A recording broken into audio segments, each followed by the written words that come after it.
பீளமேடு அருகே அவிநாசி சாலையில் புதன்கிழமை அதிகாலையில் +2 மாணவர் ஓட்டி சென்ற கார் மோதியதில் விருந்தினர் பணியாளர் உயிரிழந்தார். அப்போது வேகமாக வந்த கார் சென்டர் மீடியனில் சிமெண்ட் கற்களில் மோதி தீப்பிடித்து எரிந்தது. +2 படிக்கும் மாணவன் காருக்குள் மாட்டிக்கொண்ட கட்டிட தொழிலாளர்கள் மீட்டனர்.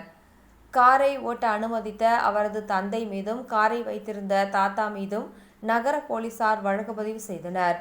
இறந்தவர் மேற்கு வங்க மாநிலம் ஜார்கிராம் மாவட்டத்தில் உள்ள ஜம்போனி கிராமத்தை சேர்ந்த அஷுப் பேரா வயது 23 எனவும் அடையாளம் காணப்பட்டார். இவர் அவிநாசி சாலை உயர்மட்ட தாழ்வாரம் அமைக்கும் பணியில் ஈடுபட்டு வந்தார். போக்குவரத்து புலனாய்வு பிரிவு கூறியதாவது: சவுரிபாளையம் மகாலட்சுமி கோவில் தெருவை சேர்ந்த மோகன்ராஜ் மகன் சுஜித் கண்ணன் வயது 17 பீளமேடு ஃபைன் ரிபப்ளிக் மால் அருகே உள்ள தனியார் பள்ளியில் +2 படித்து வருகிறார். புதன்கிழமை அதிகாலை பெற்றோர் தூங்கிய பிறகு பையன் தனது வீட்டில் இருந்த காரை வெளியே எடுத்துள்ளார்.